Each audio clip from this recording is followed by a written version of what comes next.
Assalamualaikum warahmatullahi wabarakatuh. Selamat sore di waktu Jakarta dan selamat menyimak rekaman ini di waktu-waktu manapun, sahabat semua dari peserta belajar composting online batch 12. Sebelumnya saya mengucapkan selamat karena teman-teman sudah berhasil menyelesaikan rangkaian kulwab sampai 7 kulwab dan sekarang adalah masuk di tema kulzumnya. Walaupun sore hari ini jam 4:05 belum ada sahabat yang hadir, mungkin karena dengan aneka kegiatan yang sedang dilakukan, Kulzum tetap saya mulai karena saya akan mengawali menjadi 2 sesi. Sesi pertama yaitu adalah saya akan membungkus dulu perjalanan kulwab kita selama seminggu ini seperti apa, hasil setoran foto dari teman-teman, kita akan review sedikit, dan kemudian saya akan berikan tips terakhir atau langkah ke-8 apa dalam kita melakukan proses composting. Nah, nanti kita akan beberkan di dalam slide yang akan saya bagikan, dan misalkan dalam perjalanan ke depan ternyata ada teman-teman yang bisa bergabung, nanti kita akan buka sesi kedua, yaitu tanya jawab. Kalau tidak ada yang bergabung pun berarti tanya jawab tetap di grup ya, sahabat semua ya. Dan jangan lupa kita punya waktu sekitar 30 hari ke depan setelah Kulzum ini untuk teman-teman tetap bersama di grup, atau sekitar 4 minggu ke depan sebelum kemudian grupnya dibubarkan, dan akan ada peluang buat teman-teman bergabung di step selanjutnya di grup WhatsApp Sahabat Rumah Hijau, tempat saya katakanlah punya sebuah komunitas tersendiri buat teman-teman yang memang serius mempelajari composting atau pernah saya bantu memiliki instalasi hidroponik di rumahnya. Kita kumpul-kumpul di situ. Oke, kita langsung mulai saja ya sahabat semua ya, untuk sesi pertama, yaitu sesi Kulzum, yaitu 8 langkah mudah mengubah sampah rumah tangga menjadi pupuk organik. Oke, nah di sini saya berkenalan lagi, saya adalah Hoyo Andito Putra Wibisono, tinggal di Jakarta Timur, Cipinang Muara, seorang urban farmer, konsultan dan edukator gaya hidup sehat, ayah dari 2 anak homeschooling, praktisi composting dan urban farming. Dan bersyukur sejak tahun 2017 sudah membantu lebih dari 100 sahabat memiliki instalasi hidroponik dan komposter di rumahnya masing-masing. Dan bersyukurnya juga bisa berbagi dan bisa edukasi tidak hanya secara personal, tapi juga di instansi, ada teman-teman dari TNI, ada dari kejaksaan, sekolahan, dan ini suatu hari pernah dapat kesempatan buat sharing tentang hidroponik di kantor-kantor PLN, dan waktu awal-awal pandemi juga masih berkesempatan untuk berbagi seputar serunya composting kepada daerah-daerah binaan dari beberapa perusahaan. Dan tidak hanya di sekitaran Jabodetabek, tapi juga sempat di luar kota juga, ada sampai di NTT, sampai di daerah Ngawi, lalu kemudian daerah Pandeglang juga. Nah, di masa pandemi ini, kita masih di masa pandemi ya ternyata, mudah-mudahan di ujungnya, andai kata pun masih di tengah, berarti kita masih di masa pandemi yang ternyata minat terhadap dunia urban farming dan composting meningkat, dan saya diminta untuk menjadi beberapa kali menjadi narasumber untuk sharing tentang serunya berhidroponik atau berurban farming, dan juga menjadi ya seperti dosen inspirasi lah, atau kemudian tamu inspirasi yang memberikan katakanlah semangat atau wawasan baru buat para mahasiswa di dalam menguatkan sisi wawasan lingkungannya, kurang lebih seperti itu. Nah, 8 langkah mudah. Kemarin kan baru 7 langkah ya. Jadi 1 langkahnya lagi apa? Yuk kita lihat apa itu langkah ke-8-nya. Dan yang pertama, ini kita review sedikit ya mengenai mindset, yaitu kenapa sih Anda perlu atau mau melakukan composting. Nah, di sini kita bisa lihat ya sahabat semua, bagaimana kalau kita tidak menyengajakan dari sekarang melakukan proses composting, setidaknya memilah sisa bahan organiknya aja dulu deh, tidak masuk ke sampah di depan, maka semua akan berakhir di sana, sahabat semua. Berakhir di TPA. Buat teman-teman yang di Bekasi, mungkin ada tinggal di sekitar Bantar Gebang, tahu betul bagaimana aromanya, bagaimana riuhnya truk bolak-balik, truk sampah bolak-balik di daerah situ, dan sebagainya, dan semuanya ditumpuk. Padahal itu semua, kalau terpilah, itu punya nilai ekonomis. Ada nilainya, ada harganya. Bahkan yang organik pun ketika sudah terpilah, itu ada harganya loh teman-teman semua. Jadi ini yang kemudian katakanlah perlu kita jadikan wawasan bersama bagaimana mindset kita. Wih, sudah ada Kak Indrawati. Selamat bergabung Kak Indra. Suara dan gambar terlihat ya Kak ya?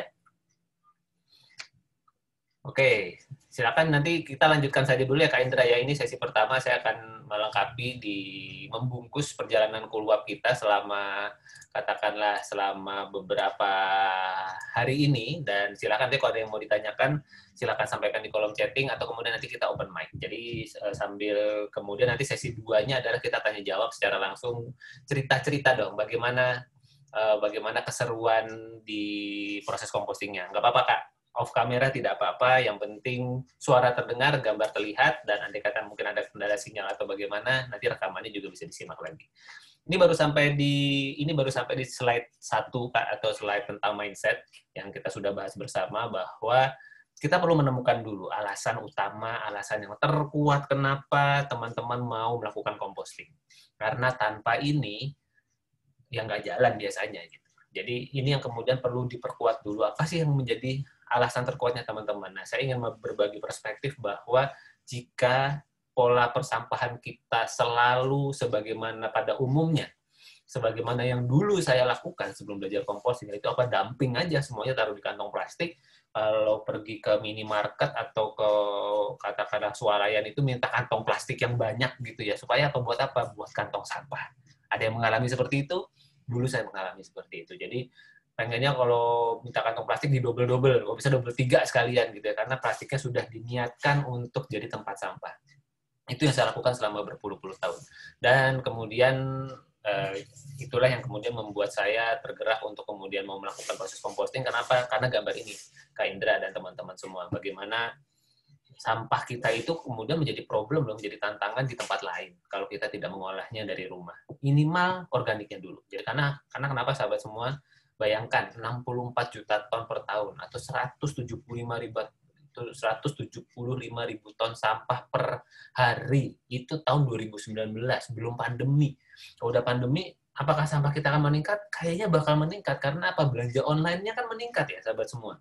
Kita jadi lebih banyak pesan, banyak-banyak cari barang secara online, sehingga ada kemasan dan plastik, kardus, dan sebagainya. Itu kan pasti sampah. Kalau apa? Kalau kita masih membuangnya di tempat yang sama dengan sampah organik kita.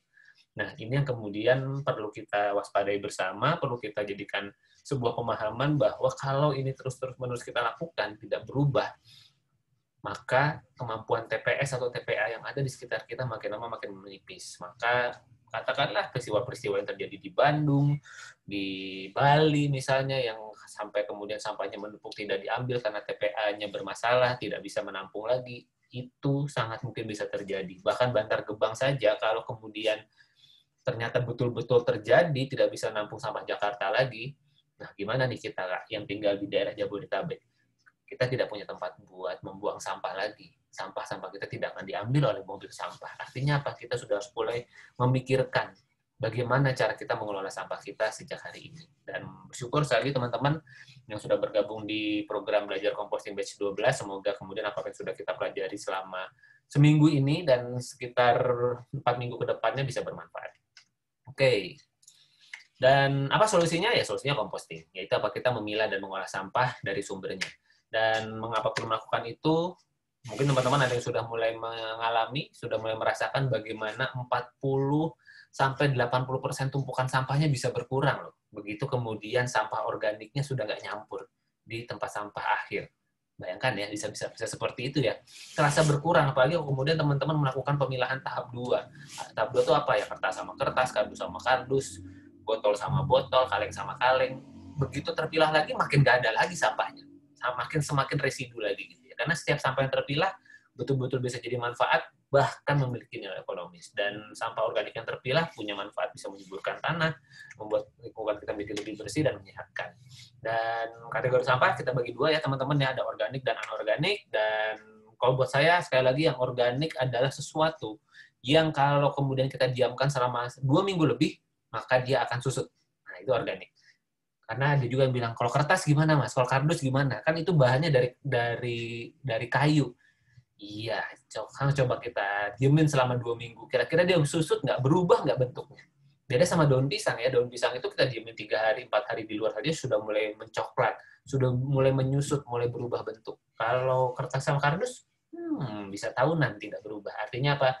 Bukan termasuk organik menurut saya, karena ada proses pengolahan antara kayu dicampur aneka bahan kimia sehingga dia menjadi keras, sehingga dia menjadi awet. Nah, itu tidak termasuk bahan organik kalau menurut saya ya.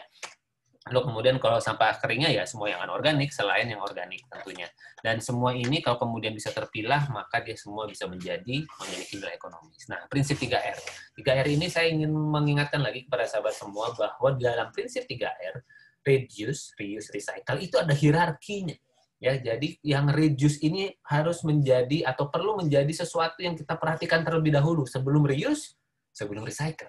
Jadi reduce dulu, kurangi dulu apa yang bisa teman-teman kurangi. Misalnya apa? Belanja dengan kantong yang bisa dipakai berkali-kali, atau kemudian belanja dengan wadah, terutama buat hal-hal yang mungkin sifatnya basah, yang kalau kena plastik, pasti Anda nggak akan pakai ulang plastiknya. Misalnya apa? Beli tahu, beli air kelapa, beli ikan, beli ayam. Itu kalau kemudian katakanlah si plastik-plastiknya ini kita pakai buat bungkus, itu pasti nggak dipakai lagi kan, belum tentu dicuci terus mau dipakai lagi plastiknya. Nah, itu yang kemudian kita jadikan fokus dulu. Kita mengurangi apa yang bisa kita kurangi di dalam keseharian kita, lalu baru di reuse, baru dipakai ulang, seperti tadi kantong berkali pakai, kertas bisa dipakai lagi, baru kemudian recycle, kita daur ulang, kita cari tempat yang bisa melakukan daur ulang, bisa bank sampah, bisa aplikasi dan sebagainya. Karena kalau sampah kering dipilah, banyak sekali manfaat yang bisa kita dapatkan ya. Dan kemudian nah ini salah satu aktivitas saya dulu sebelum pandemi, saya sempat beberapa kali ke bank sampah untuk kemudian menyetorkan sampah-sampah kering yang sudah saya pilah di rumah. Dan bersyukurnya sekarang teman-teman, mudah-mudahan semakin merambah di kotanya teman-teman ya. Sekarang semakin banyak startup atau aplikasi yang mendukung gerakan minim sampah. Ada Siklus untuk kemudian isi ulang minyak goreng, sabun cuci piring, terus kemudian ada deterjen dan sebagainya, ada armada kemasan yang bisa mengambil plastik-plastik receh gitu ya, plastik-plastik saset itu kalau dikumpulin sama armada kemasan bisa diambil, ada Duitin yang kemudian juga bisa ngambil popok bayi. Nah, siapa waktu itu yang di grup nanya popok bayi ya? Kak Indra bukan ya? Pokoknya kemudian bertanya, saya pengen mengolah popok bayi saya. Nah, sebetulnya kalau kakak tinggalnya di daerah Jabodetabek, bisa terjangkau oleh aplikasi Duitin ini, popok itu diambil loh sama aplikasi Duitin, sama timnya Duitin itu diambil, dan syaratnya apa? Syaratnya cuma betul-betul dibersihkan dari pup aja. Jadi yang bekas pipisnya itu yang kemudian disimpan. Oh, kakak di Lombok ya? Mohon maaf, Kak. Salah saya. Nah, mudah-mudahan siapa tahu nanti aplikasi Duitinnya bisa sampai di Lombok ya, Kak ya.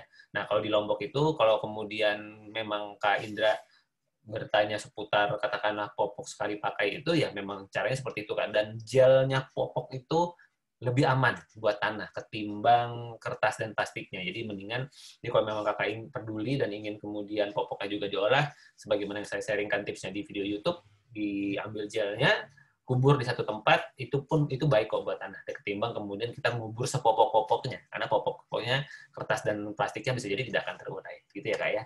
Jadi yuk kita mulai memilah sampah kita, dan kita masuk ke langkah kedua dari proses keluar kita, yaitu apa? Siapkan 2 tempat sampah. Ini adalah sebuah langkah yang kelihatannya sepele, sederhana, tetapi sangat menentukan. Karena kalau kita tidak menyiapkan tempat memilahnya, wah ya sudah, kita tidak akan mudah untuk melanjutkan langkah-langkah berikutnya. Jadi terima kasih teman-teman yang sudah menyetorkan. Di gambar ini ada beberapa yang menarik. Yang menarik menurut saya adalah yang ketika sampah organiknya ada plastiknya.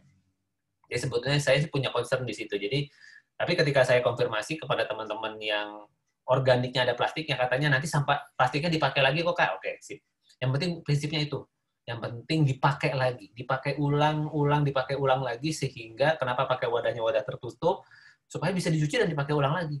Karena itu tujuan kita tadi ya, reduce dulu, ngurangin dulu, baru kemudian nanti kita memikirkan cara selanjutnya. Tapi yang penting kita berfokus kepada apa yang bisa kita kurangi. Apa sesuatu yang sekali pakai yang bisa kita kurangi di dalam keseharian kita. Gitu ya, Kak? Dan langkah ketiga adalah kita tentukan metode composting dari teman-teman yang sudah setor. Di sini ada yang sudah pakar ekoenzim ya, yang di bawah itu ya sudah terbiasa bikin ekoenzim sampai berdrum-drum. Lalu kemudian ada yang mau pakai kompos pot, dan ember bekas itu pun juga mau dijadikan kompos pot. Oke, mantap.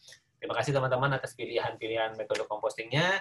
Dan saya ingatkan lagi bahwa beberapa metode composting yang bisa kita lakukan. Lubang organik yang paling simpel mungkin di tempatnya Kak Indra ya, yang di Lombok, mungkin tanahnya masih cukup banyak, tanah kosongnya masih ada, lubang organik itu sudah paling mantap, sudah paling oke, Ibaratnya kalau kemudian belum sempat ada waktu atau ada kesempatan buat metode-metode lain, lubang organik aja Kak. Gali lubang, masukin sampah organik, tutup lagi. Dah, kemudian tinggal geser. Apalagi Kakak punya lahan. Mantap, saya tuh seneng banget sama orang-orang yang punya lahan. Gemes gitu kalau orang punya lahan, terus kemudian dianggurin gitu. Salah satunya adalah kita bisa ngompos di situ. Jadi sisa bahan organik kita masukkan saja ke sana Kak. Kita kubur secara simultan gitu ya, sehingga kemudian sampah tanah kita lama-lama menjadi semakin lebih subur karena kita kan bukan ngubur sampah sebetulnya ya Kak Indra ya, kita mengubur sisa bahan organik itu yang kemudian akan kita olah lagi atau biarkan alam mengolah itu menjadi sesuatu yang baik untuk tanah yang kita kubur. Mantap. Lalu kemudian ada biopori yang kemudian perlu ada alat bor dan juga ada si wadah bioporinya, ada kemudian komposter, berarti Anda perlu mengadakan tong komposter di rumah Anda, lalu ada metode kompos pot. Kompos pot itu ya pakai pot gitu ya, yang kemudian ditutup dengan tanah terus-menerus sampai kemudian tertumpuk, lalu kita lihat hasilnya selama 10-20 hari ke depan, lalu kemudian ada metode yang disebut sebagai ekoenzyme. Oke, langkah keempatnya kita membuat mol ya. Terima kasih teman-teman yang sudah menyetorkan fotonya dan video. Terima kasih, kreatif banget deh di teman-teman sebagian di batch 12 ini pakai video gitu ya. Enak-enak ya sekarang teknologi sudah semakin mudah, bikin video semakin simpel, tinggal kemauan kita aja menggunakan handphone kita untuk kemudian melakukan katakanlah proses-proses composting ini. Oh, tuh katanya Kak Indra, saat ini suami saya mengubur sampah organik, bukan composting, dan membiarkan ulat dan bakteri untuk menguraikan. Itu bagian dari composting, kan? Apa sih composting itu? Sebetulnya memilah. Jadi kita mengompos sisa bahan organik kita sendiri. Beda ya kalau kemudian misalnya kata Kak suami ngubur semua sampah di situ, ya kertas juga, kardus juga, nah itu mah buang sampah namanya. Tetapi ketika composting adalah sudah ada proses pemilahan terlebih dahulu, dan yang dikubur oleh Kak suaminya Kak Indra itu adalah sampah organiknya aja, dan itu adalah salah satu rangka composting. Mantap Kak. Dan ya juga di dalam proses composting itu kita kan juga menggunakan belatung dan bakteri untuk menguraikan, sama Kak sebetulnya. Wah, sudah ada yang bergabung lagi. Nanti kita sapa. Oke, jadi terima kasih sudah sampai teman-teman sudah menyetorkan tentang mall dan menjawab pertanyaan umum. Saya sudah bikin mall tapi belum 2 minggu, pakai aja ya. Air beras dengan gula yang tercampur, kemudian itu bisa sudah bisa langsung dipakai untuk mengolah sisa bahan organik kita, gitu ya. Nah, yang kelima adalah kita siapkan penggembur. Nah, penggembur di sini ada sekam bakar sudah oke. Ini ada kulit bawang putih yang waktu itu Kak siapa gitu yang kemudian memberikan info ini, dan saya bilang selama ketika Anda remes kulit bawangnya hancur bisa dipakai, termasuk daun. Nah, ini kalau daunnya dari wajahnya kayaknya masih lembek nih daunnya. Kalau kemudian diremes bisa jadi balik masih bentuk daun, tidak hancur. Nah, kalau daunnya tidak hancur, dia belum bisa menjadi penggembur sebetulnya, karena dia tidak menyerap air. Ya, yang penting kuncinya bisa menyerap air. Kak Kamila, audionya masih belum connect ya. Mudah-mudahan masih tetap bisa mendengar suara dan gambar yang hadir. Boleh juga respon di kolom chatting kalau ada hal yang mau ditanyakan. Nah, angka ke-6 itu mencacah sampah. Terima kasih yang sudah menyetorkan. Dan kalau saya lihat dari hasil cacahannya sudah sangat baik, sangat bagus sekali. Ya hasilnya. Jadi kenapa perlu dicacah? Karena sampah itu akan jadi jauh lebih cepat terurai ketika kita bisa melakukan proses pencacahan. Dan yang ketujuh adalah saatnya composting. Ya, applause dulu dong buat Kak Sita dari Jakarta. Dari semua peserta belajar composting online yang batch kali ini, baru Kak Sita yang kemudian memberikan setoran fotonya dari awal proses sampai kemudian ngomposnya. Ya, terima kasih Kak Sita sudah berbagi. Ada Kak Betty. Selamat sore Kak Betty. Terima kasih sudah hadir. Nanti rekamannya sesi 1 ini nanti disimak lagi ya Kak ya. Jadi saya ada walkthrough seputar kegiatan follow-up-nya teman-teman. Hasil fotonya saya review sedikit di sesi pertama ini. Nanti setelah ini kita akan ada tanya jawab. Nah, saya sedikit cerita dari sisi saya bahwa tahun 2014 kakak-kakak semua saya mengawali perjalanan composting saya. Jadi saya merasa gelisah melihat tempat sampah saya, lalu kemudian saya sampaikan ke kakak saya yang pakai baju merah itu, terus kakak saya bilang, saya punya teman namanya Mbak Wilda Yanti. Nah, Mbak Wilda Yanti yang pakai baju batik hijau itu, sedangkan yang di belakangnya itu istri saya, itu anak saya nomor 2, itu datang ke rumah. Ketika mendengar dari kakak saya bahwa saya berminat melakukan composting skala rumah tangga, beliau datang. Ya udah dengan bajunya seperti itu, bagaimana beliau mengolah sampah tanpa sarung tangan gitu ya. Beliau cuma mau ngasih tahu bahwa yang kita olah ini adalah bahan organik. bukan sampah. Jadi sebetulnya kita nggak usah pakai sarung tangan, nggak apa-apa. Bisa kalau kotor ya cuci tangan lagi. Biasa sebenarnya bahan organik yang baik kok buat kita, buat manusia.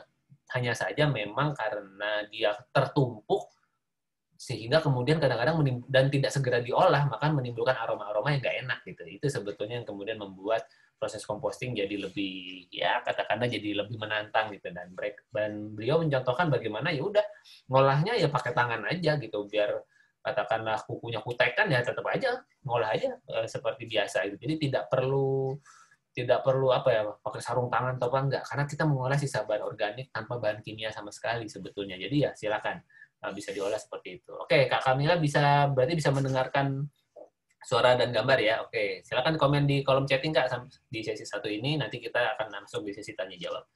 Oke, nah saya juga melakukan hal yang sama, saya cacah sampah saya waktu itu masih rajin banget pakai pisau dan talenan, sampai bisa bermenit-menit lah kalau kemudian lagi nyacah sampah, tapi sekarang saya udah pakai gunting merah hitam saya, lalu kemudian saya tambahkan mikroba atau mol, dan bersyukur ternyata sekarang mikrobanya sudah bisa kita substitusi dengan yang lebih murah, lebih terjangkau, yaitu pakai air beras dan gula. Lalu kemudian kita pakai penggembur, kita tambahkan penggembur, yaitu waktu itu masih pakai kayak serbuk abu gitu, yang kemudian ya harus beli juga. Ternyata kita bisa ganti dengan barang-barang yang ada di sekitar kita, mungkin serbuk kayu dan sebagainya yang harganya lebih ekonomis, dan kemudian udah masukkan ke dalam komposter, dan saya panen dalam waktu 10-14 hari.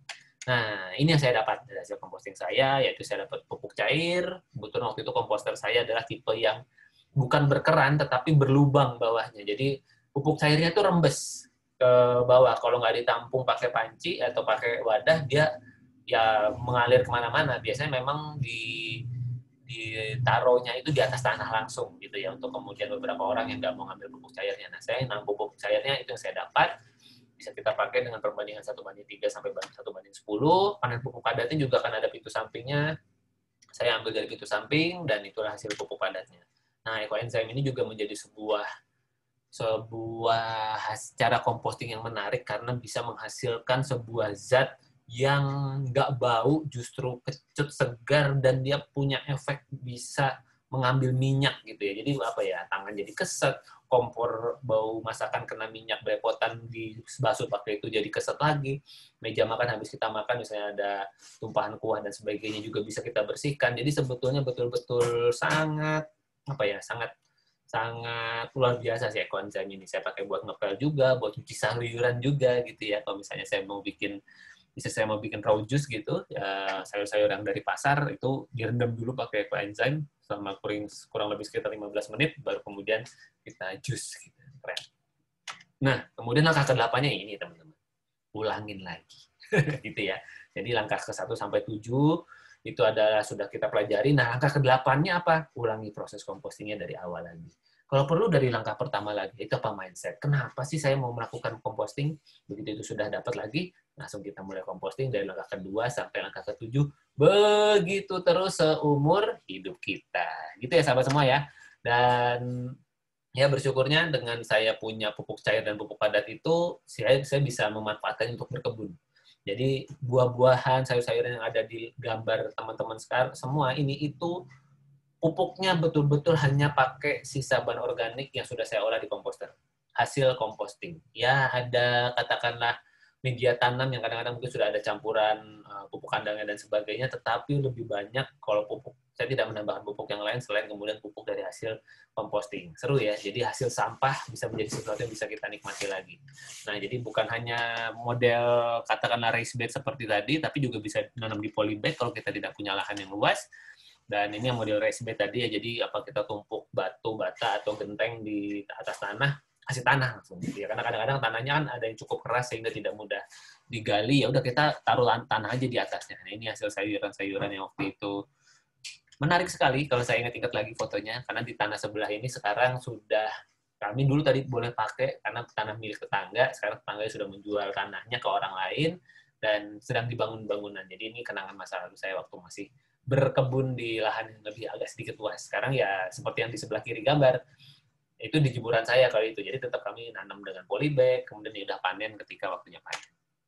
Nah, jadi sahabat semua, sebetulnya ketika kita melakukan composting, itu bukan hanya untuk masa kini sebetulnya, atau hanya untuk beberapa hari atau beberapa bulan ke depan, tetapi melakukan composting itu adalah untuk masa depan bumi kita, masa depan orang-orang yang tinggal setelah kita. Apa yang mau kita wariskan? Apakah kita mau mewariskan bumi yang penuh sampah, bumi yang tidak mudah dihuni, atau kemudian kita melalui diri kita hari ini di tempatnya teman-teman masing-masing, ada Kak Betty, Kak Indra, dan Kak Kamila di tempatnya masing-masing. Yuk kita mulai memilah dan mengolah sisa organik kita, dan yang anorganik ketika dia tidak ada organiknya, maka dia sebenarnya sangat mungkin menjadi sumber rezeki atau menjadi sesuatu yang lebih bernilai ketimbang ketika sampah-sampah anorganik kita kena sampah organik. Begitu ya teman-teman ya.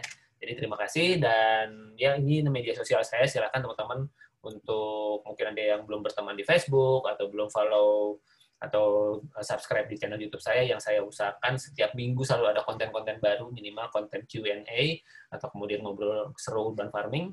Saya ada di sana, dan kemudian mari kita bertanya jawab. Oke, terima kasih, semoga bermanfaat teman-teman semua. Oke, sahabat semua, sebentar kita. Oke, baik sahabat semua. Sekarang kita masuk ke sesi tanya jawab, dan sebelum saya buka kesempatan, yang pertama saya ingin memberi kesempatan untuk Kak Indrawati dulu untuk sharing. Tapi sebelumnya saya ingin menyampaikan bahwa kalau ini kan saya masih pakai Zoom yang free nih, jadi hanya ada waktu 40 menit sejak Kak Kamila masuk gitu ya. Tadi ketika saya masih berdua sama Kak Indra itu masih belum dihitung sama Zoom 40 menitnya. Tapi ketika Kak Kamila masuk sudah mulai dihitung 40 menit. Jadi nanti kalau sampai kemudian ternyata kakak-kakak yang masih belum dapat kesempatan bertanya, kita break dulu, lalu kemudian masuk lagi di link yang sama untuk kemudian tanya jawab secara live seperti ini. Baik, terima kasih. Sekarang kita langsung ke Kak Indrawati dari Lombok. Selamat sore Kak Indra, gimana kabar, sehat? Selamat sore, sehat. Gimana kabar cuaca di Lombok? Lagi hujankah atau masih cerah hari ini? Ya, hujan-hujan gitu deh. Hujan, terus berhenti lagi, hujan lagi. Syukurlah, mudah-mudahan menjadi banyak berkah karena banyak hujan. Gimana Kak Kamila, boleh diceritakan proses compostingnya selama belajar bersama Rumah Hijau? Silakan.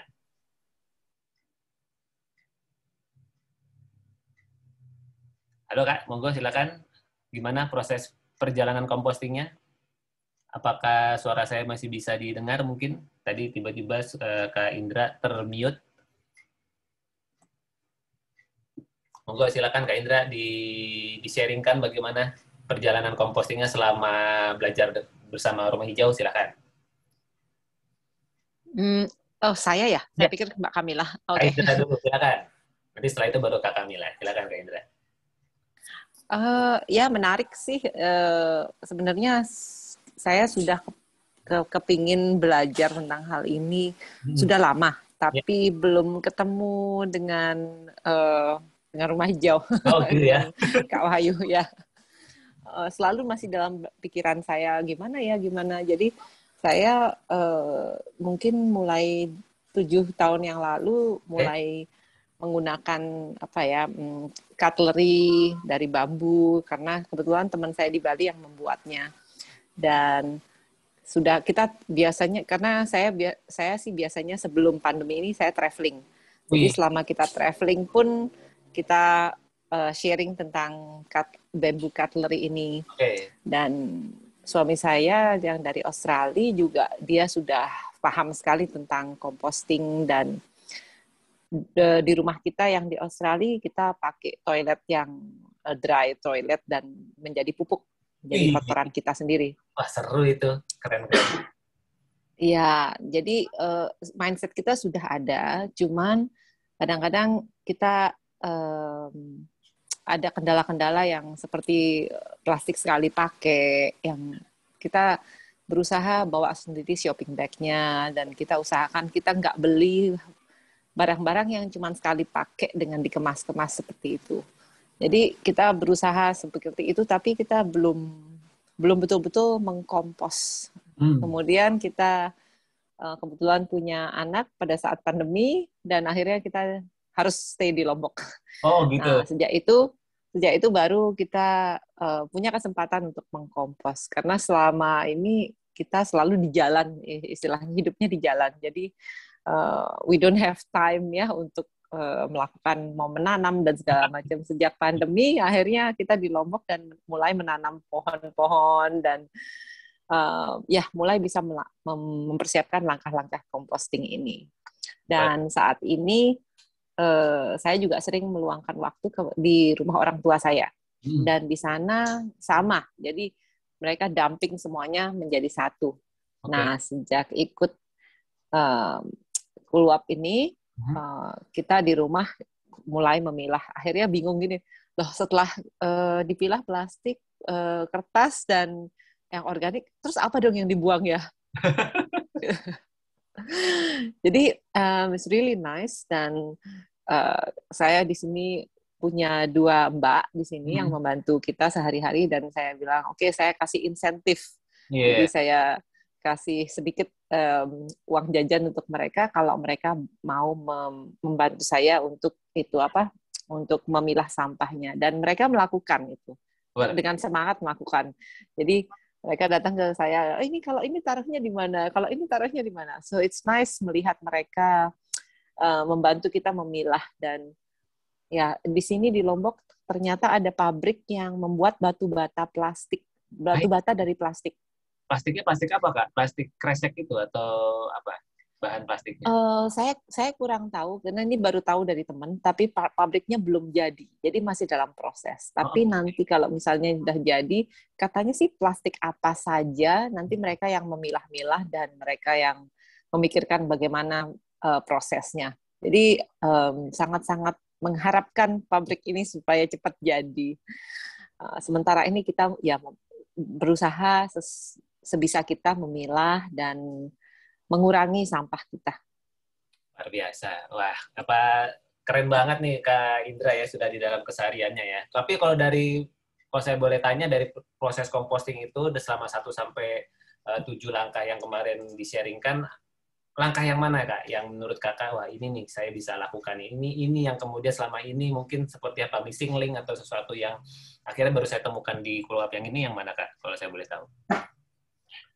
Yang MOL dengan penggembur. Jadi kemarin itu kita cuma menguburnya saja, terus ternyata bikin ini. Jadi sudah saya siapkan MOL-nya, tinggal menunggu mungkin 2-3 hari lagi kita akan pakai ya. Dan yang saya bilang di rumahnya Mamah dan di tempat saya juga lumayan banyak pohon-pohon karena Papa juga suka menanam. Jadi kita mulai ngumpulin daun-daun keringnya dan sedang disiapkan. Jadi dikeringin daunnya dulu. Jadi mempersiapkan lah. Mudah-mudahan beberapa hari ke depan atau mulai minggu depan kita bisa memulai menambahkan hal-hal ini. Jadi supaya bisa mempercepat proses dan memperbagus compostingnya ya. Mantap. Oke, terima kasih Kak Indra sudah berbagi. Aplaus dulu dong buat Kak Indra. Terima kasih juga. Ya, saya tunggu juga kelas-kelas yang lainnya, Kak Wahyu. Kayaknya saya kalau babynya sedang tidur, saya lihat-lihat YouTube-nya. Gimana sih supaya kita bisa memperbaiki gini-gini. Dan sorry, saya agak melenceng sedikit. Saya sekalian nanya, kalau misalnya popok bayi itu berarti sama dengan pembalut wanita ya? Sama Kak, kurang lebih. Bahannya kurang lebih sama. Dia punya 2 bagian besar gitu ya. Yang satu adalah gel penyerapnya, yang satu adalah pembungkusnya. Nah, yang yang kadang menjadi problem adalah ketika si popok atau pembalut itu satu set langsung jatuh di TPA. Sebetulnya si gelnya itu bisa masuk ke dalam tanah, sedangkan si kertasnya itu ketika dia bersih, dia bisa masuk ke pabrik yang tadi tuh. Misalnya pabrik itu mungkin bisa mengolah jadi katakanlah plastik tercampur plastik itu bisa menjadi bahan-bahan yang lain. Jadi Oke. Mantap. Ya, jadi saya juga sekarang sedang beralih ke pembalut wanita yang dari kain. Jadi berkali yang pakai bisa ya betul.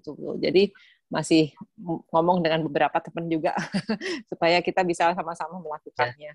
Terima kasih Kak. Sama-sama Kak, luar biasa karena sekali lagi mungkin kalau kita merasa kalau kita melakukan sendiri, katakanlah teman-teman wanita gitu ya, istri saya kebetulan sejak anak kedua sudah mulai menggunakan popok yang bisa berkali pakai, popok kain yang bisa berkali pakai, bahkan kalau saya cerita di video saya itu kan bagaimana kami memanfaatkan lagi tuh si popok yang perekatnya masih bisa dipakai, kita selipin kain lagi. Pokoknya gimana caranya supaya kita reduce dulu. Jadi kita mengurangi. Jadi bayangkan kalau misalnya katakanlah teman-teman wanita punya siklus haid mungkin 5 hari gitu ya, kan apakah harus 5 pembalut atau kemudian kita bisa pakai mungkin 3 sampai mungkin 1 atau 2 hari pembalut yang sangat banyak itu untuk menyerap, atau kemudian sisanya kita udah bisa pakai yang lebih ringan. Bahkan kalau udah bisa pakai 5 harinya kan luar biasa ya. Yang tadinya biasanya kita 5 kali pembalut sekali pakai, jadi nggak pakai sama sekali. Wah, itu sudah mengurangi sampah luar biasa.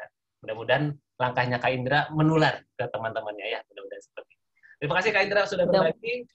Mari kita Mudah-mudahan, terima kasih. Kak Mila. Silakan Kak Mila, coba open mic, cek-cek apakah bisa terdengar suaranya. Kak Mila nih dari Jakarta kalau nggak salah. Gimana Kak Mila, bisa open mic? Nah, kalau belum direspon, nanti menyusul ya Kak. Kita ke Kak Betty dulu deh. Halo Kak Betty, selamat sore. Kak Mila sudah bisa. Oke, silakan Kak Mila, silakan. Gimana Kak? Selamat sore.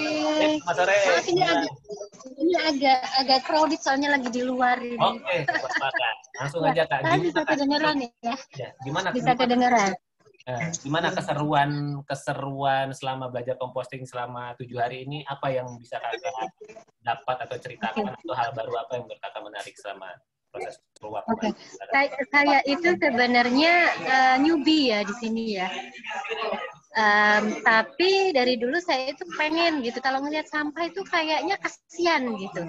Apalagi yang kayak bangsanya bottles gitu kan, botol-botol itu kayaknya sayang, dibuang sayang, tapi disimpan pun kita juga kadang butuh, kadang enggak gitu, jadi kasihan. Even yang sampah yang organik pun juga begitu, kadang kulit pisang atau apa itu kadang-kadang kasihan gitu ngelihatnya sampai menumpuk gitu kan. Akhirnya saya pengen ini bisa dijadiin apa sih gitu. Nah kebetulan saya ada teman saya yang suka berkutat untuk merecycle gitu kan. Saya diajarin bikin enzim. Enzim saya diajarin. Ya, dan itu cukup berhasil, dia itu banyak banget gunanya untuk jerawat-jerawat dan ruam-ruam dan lain itu memang ini.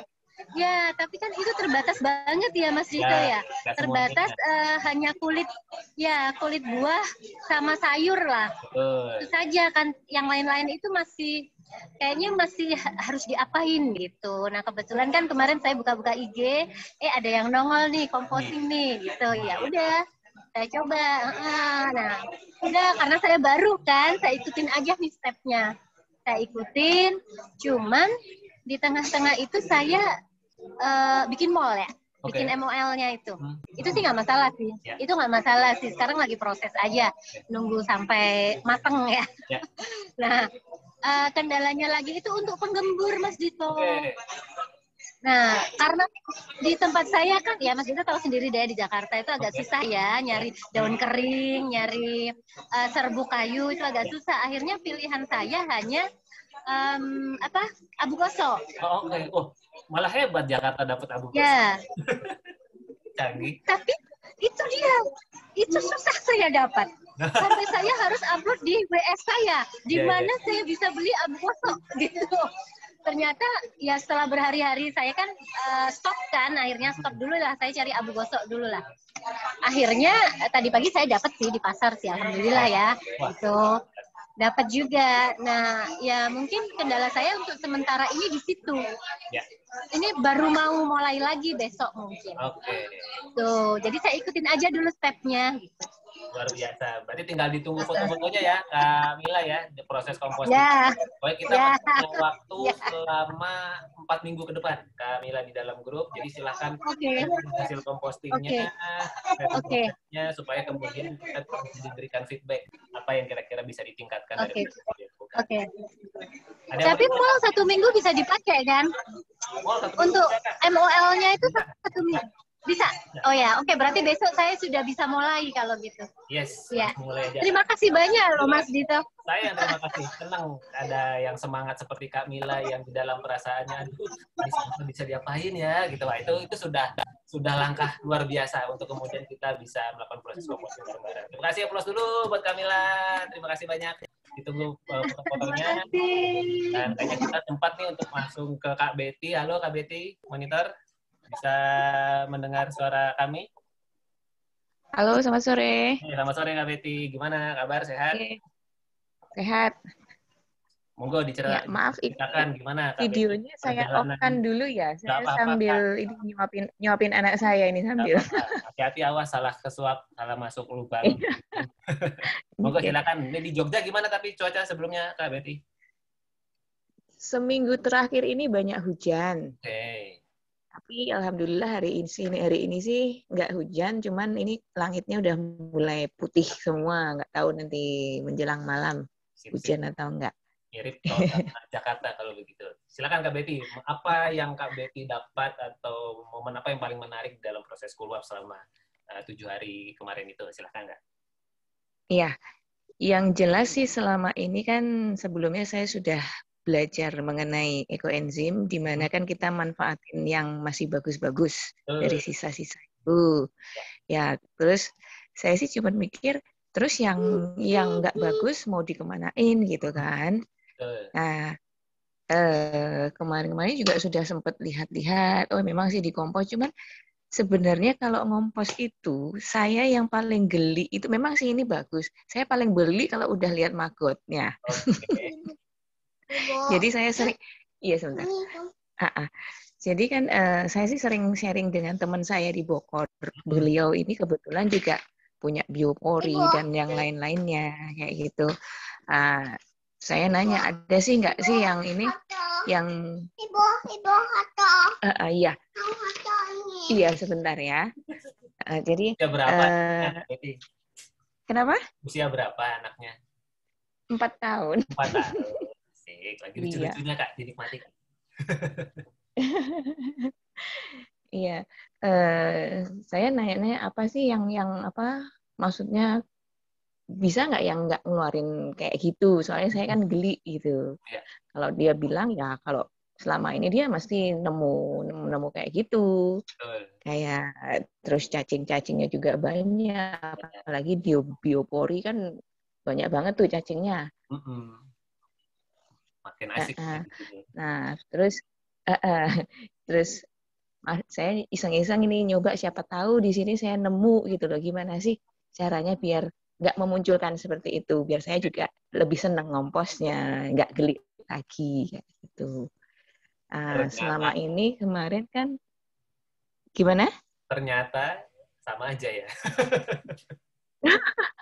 Ini kemarin saya sih belum sempat ngecek lagi yang kemarin sempat saya kompos itu di kompos pot, karena terus terang kan saya kerja dari pagi sampai sore, dan beberapa hari kan sering hujan, jadi saya belum sempat ngecek lagi muncul nggak lagi kayak apa maggot-maggot cacing tuh muncul nggak gitu.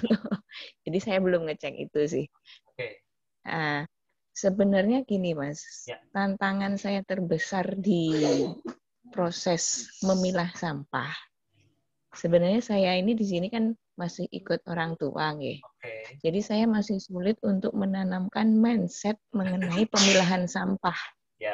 Jadi kayak seolah-olah orang tua itu masih saya bayar kok orang tukang sampah, udah dikumpulin aja ntar juga diambil, ngapain juga di sini menu-menuin tempat kayak gitu loh. Jadi sebenarnya itu yang masih saya pingin, gimana caranya? Kira-kira ada saran nggak ini nanti atau gimana? Gitu. Mungkin sementara itu dulu, saya belum bisa lanjut ke baru sampai ke 5 kalau nggak salah. Karena kemarin saya belum sempat kayak motong-motong dan sebagainya. Mungkin insya Allah besok minggu saya sudah bisa. Gitu. Oke, Kak Betty. Terima kasih. Plus dulu dong buat Kak Betty untuk proses kompostingnya. Sudah mulai melakukan, walaupun sudah mungkin kebayang, aduh nanti ketemu lagi nih sama maggot-maggotnya. Tapi itu memang apa ya, maggot itu adalah mungkin di awal perlu, atau di saat ini di pertemuan ini saya perlu kuatkan lagi bahwa memang proses composting itu dilakukan oleh makhluk-makhluk hidup yang kasat dan tidak kasat mata, gitu ya. Yang kasat mata ya tentu ya ada belatung, mungkin ada hewan yang sedikit lebih besar, kadang ada, kalau saya di rumah punya ayam saya ikut ngompos juga, mungkin ada di sebagian rumah ada tikusnya segala macam. Mereka lah sebetulnya yang memanfaatkan sisa bahan organik kita. Nah, kemudian kalau di ketataran renik ya itu belatung tadi, terus mungkin ada bakteri-bakteri yang tidak terlihat, itu yang sebetulnya kita berdayakan. Makanya kenapa kita bikin mall, karena harapannya supaya proses pengomposan yang mungkin tadinya membutuhkan waktu katakanlah mungkin sebulan untuk sampai dia jadi matang dengan baik, itu hanya membutuhkan waktu mungkin hanya butuh 10 hari, 2 minggu gitu ya. Karena apa? Kita berikan mall. Di dalam mall itu yang ada aneka bakteri sehingga dia yang berfungsi memasak aneka bahan organik di sana untuk menjadi bahan yang lebih ramah, lebih bisa diterima oleh tanah dan bisa diserap oleh tanaman. Nah, itu yang sebetulnya menjadi tujuannya. Nah, terkait dengan mall tadi juga menjawab sedikit yang Kak Mila ya. Jadi kalau mall itu ibaratnya kakak baru bikin mall semalam pun pakai aja.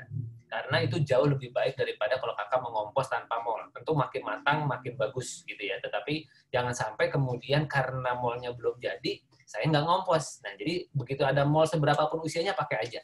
Tentu di optimalnya ada di 2 minggu. Jadi langsung pakai aja ya Kak Mila ya untuk kemudian komposnya.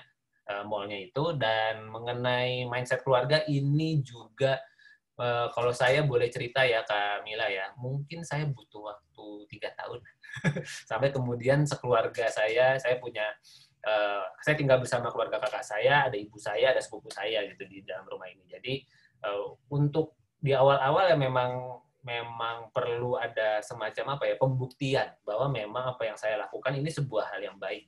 Dan apalagi dengan mindset bahwa kita kan udah bayar, ntar juga diambil kok sama orang lain, ngapain kita simpen sampah-sampah di rumah kita, itu betul banget. Kalau sampah kita ketumpuk. Kalau sampah kita ketumpuk, baru itu menjadi sebuah problem di rumah kita. Tetapi ketika sampahnya dipilah, maka sebetulnya kita telah membantu proses lingkungan yang lebih baik. Tapi ini memang butuh waktu banget sih, Kak Betty ya. Jadi memang apa ya, kadang-kadang beberapa teman yang pernah saya bantu pasangin composting di rumahnya, komposter, itu memang juga cerita bagaimana keluarganya itu nggak terbiasa dengan model pemilahan seperti itu. Gitu. Tetapi karena dilakukan terus dan kemudian secara bertahap keluarganya melihat bahwa ada manfaatnya, ternyata ini jadi begini, ternyata sampah ini bisa jadi begitu. Apalagi kalau kemudian, ya saya nggak tahu ya kalau di keluarga Kak Betty, family time-nya seperti apa gitu ya, momen-momen ngumpul barengnya, mungkin ada momen ngobrol dari hati ke hati secara personal dan sebagainya. Nah, itu yang kemudian mungkin bisa dimanfaatkan melengkapi informasinya untuk menanamkan mindset lebih dahulu. Karena kalau dari sisi teknis itu sekali lagi akan jauh lebih mudah kalau kemudian mindsetnya sudah dapat. Jadi kalau saya boleh kasih tips, ya kakak jalan terus aja gitu. Jalan terus aja tanpa kemudian memaksa gitu ya, atau kemudian yang penting kakak perlu melakukan dengan bahagia sebetulnya proses compostingnya. Apalagi ada tantangan menghadapi maggot gitu ya, kayak atau menghadapi belatung, ya dinikmati aja gitu. Kemudian lihat, Betty kok sekarang jadi itu ya, jadi katakanlah jadi lebih berani mungkin, atau kemudian jadi lebih peduli terhadap sampah. Dan mungkin ketika kakak sudah berinisiatif untuk melakukan proses pemilahan sampah organik dan tidak masuk ke tempat sampah depan yang diambil oleh petugas kebersihan, ya bukan tukang sampah ya, tukang sampah kan kita yang menghasilkan sampah, mereka petugas kebersihan. Jadi yang sampahnya diambil oleh petugas kebersihan, bisa jadi ketika mungkin suatu hari, mungkin ya saya ngebayangin suatu hari mertuanya kemudian ketika lihat tempat sampahnya kok biasanya bau gitu ya, karena semua sampah organik ketumpuk, ini kok nggak bau gitu ya. Ternyata memang yang ada di sana adalah hanya sampah-sampah anorganik saja. Terus kok ini sampahnya jadi berkurang gitu. Terus kemudian kok ini mungkin ada pemulung atau apa yang kemudian mereka bisa dapat manfaat lebih banyak dari sampah-sampah yang tidak tercampur oleh bahan organik. Siapa tahu Kak, dari proses-proses itu secara perlahan biasanya akan timbul sebuah dukungan gitu ya terhadap apa yang kita lakukan. Apalagi manusia itu kan sebetulnya secara naturalnya ingin berbagi. Secara naturalnya itu ingin berbuat baik. Secara naturalnya itu ingin give back kepada yang sudah memberikan kebaikan kepada kita. Kita kan sudah hidup di bumi ini sekian puluh tahun misalnya. Nah, itu kan kita dapat udara dari mana? Kita dapat air dari mana? Kita dapat makanan itu tumbuhnya dari mana? Kan dari bumi. Nah, ketika kemudian kita bisa punya kesempatan untuk give back sesuatu lagi ke bumi kita, itu biasanya manusia tidak akan melewatkan kesempatan itu kalau bisa melakukan. Nah, jadi selama ini kan sistemnya sudah merasa ya itu bukan urusan kita, sampah kita. Tapi ketika kemudian melihat Kak Betty melakukan itu, ternyata bisa ya. begitu mungkin Kak Betty cerita tentang pelatihan ini, oh ternyata kamu nggak aneh sendirian ya, oh ternyata ada provokatornya ya, itu ya, yang di Instagram itu ya, itu yang di channel YouTube itu ya provokatornya ya, bukan provokator kok Bu, motifarmer ya, misalnya gitu ya. Jadi apa mungkin ketika dilakukan sendirian kelihatannya aneh, tapi ketika Kak Betty bisa cerita bahwa saya melakukannya bersama-sama, ada teman-teman yang ikut belajar, misalnya ya ini sudah batch ke-12, kalau satu batch saja ada sekitar 10 orang, berarti ada berapa nih temennya yang sudah melakukan composting? Itu sudah lebih dari 100 orang kan, gitu, dari seluruh Indonesia loh Kak, dari Aceh sampai Papua. Saya sudah terima teman-teman dari aneka daerah di Indonesia. Jadi sebetulnya saya senang banget respon teman-teman terhadap belajar composting ini selalu stabil di setiap batch yang saya buka. Jadi mungkin ya Kak Betty, saya lagi setiap orang punya pendekatan yang masing-masing ya. Ada yang senang melihat, ada yang senang mendengar, ada yang senang melakukan gitu. Nah, saya nggak tahu mertuanya Kak Betty ini kecenderungannya lebih senang ke mana. Karena kalau memang dia senang melihat, ya berarti memang buktikan dengan aksi. Tapi kalau kemudian dia senang mendengar, ya banyak cerita. Tapi kalau kemudian mertuanya itu senang sesuatu yang bisa dilakukan, ya kakak melakukannya di dekat-dekat beliau gitu. Malah kalau bisa beliau diajak ngelihat bagaimana hasil komposnya nanti, apa segala macam, itu mungkin bisa seperti itu mungkin. Jadi ini hanya beberapa tips saja. Saya lagi Kak Betty yang lebih paham bagaimana situasi dan kondisi keluarganya. Mudah-mudahan itu bisa bermanfaat tips-tipsnya. Baik Kak Indra, Kak Mila, Kak Betty, terima kasih banyak. Tidak terasa ini Zoom-nya sudah memberi waktu, tinggal 5 menit lagi. Kalau gitu, sesi full Zoom ini kita akhiri. Saya close dulu. Terima kasih buat Kak Indra, Kak Mila, dan Kak Betty, dan teman-teman semua yang menyaksikan rekaman ini sampai selesai. Saya ucapkan terima kasih banyak karena sudah berkenan mengalokasikan. Halo, wow, siapa namanya ini? Thank you. Ini namanya Asa Saraswati. Hai Asa, umurnya berapa Asa? 21 bulan. 21 bulan, wah sudah mau 2 tahun sekali. Wah, asik nih. Ya. Wah, itu Kak Suami berarti ya, di belakang itu ya? Bye dulu. Iya. Yeah. Bilang bye. Thank you ya. Terima kasih Pak. Sudah saya follow IG-nya. Terima kasih. Nanti terima kasih banyak ya Mas Dito ya. Saya terima kasih Kak Mila, Kak Betty, Kak Indra. Sama-sama. Terima kasih. Semoga apa-apa yang kita lakukan bersama ya kakak-kakak semua, kelihatannya langkah yang kecil, yang sederhana, yang katakanlah mungkin aneh gitu ya, karena kita melakukannya sendirian di lingkungan kita. Kayak Kak Mila mungkin aneh, ngapain sih lu cari-cari abu gosok? Nah, biarin aja kan. Nah, yang penting gini sebetulnya, kalau saya boleh kasih tips buat teman-teman semua, seberapapun progres yang teman-teman lakukan, posting lah. Ya, sharekan minimal di story deh gitu yang mengenai bagaimana prosesnya, boleh tag saya dan sebagainya, karena bisa jadi yang kita lakukan ini mungkin kelihatannya sederhana, tapi sebetulnya banyak loh orang-orang di sekitar kita yang kepengen melakukan itu.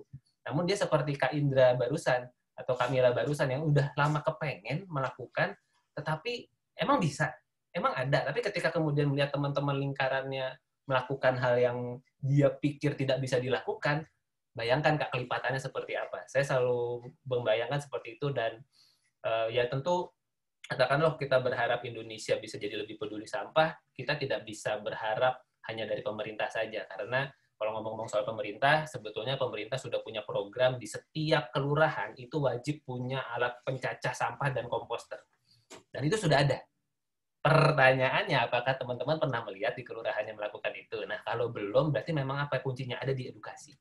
Nah, ini yang karena itu saya mencoba bergerak dari bawah, dan saya berterima kasih buat teman-teman yang hadir di batch ke-12 ini. Kalau sampai ada katakanlah kontribusi belajar dan sebagainya, sebetulnya itu tujuannya supaya kelasnya ini bisa jalan terus. Bisa jalan terus gimana? Supaya saya bisa ngiklan terus kan. Beberapa ini kita baru berteman sekarang kan. Nah, karena kalau saya sharing katakanlah belajar kompos ini di teman-teman saya, mereka udah tahu saya praktisi composting, tapi saya butuh bantuan untuk bisa ngebooster katakanlah informasi tentang pelatihan ini lebih jauh lagi, supaya semakin banyak orang yang tahu bahwa proses composting itu bisa dilakukan dengan mudah, dan Anda tidak sendirian. Baik kakak-kakak semua, terima kasih atas waktunya untuk menyimak rekaman ini sampai selesai, untuk bisa hadir di live ini. Sampai kita ketemu lagi di grup WhatsApp. Ingat, kita masih punya waktu 4 minggu ke depan, praktek, foto, sharing, boleh tag saya di media sosial atau kemudian sharingkan di grup, siapa tahu itu bisa menjadi sebuah langkah-langkah yang bermanfaat buat kakak-kakak semua ke depannya. Saya Andito, terima kasih. Assalamualaikum warahmatullahi wabarakatuh. Sampai ketemu di grup WhatsApp lagi. Sehat-sehat semuanya. Terima kasih. Terima kasih.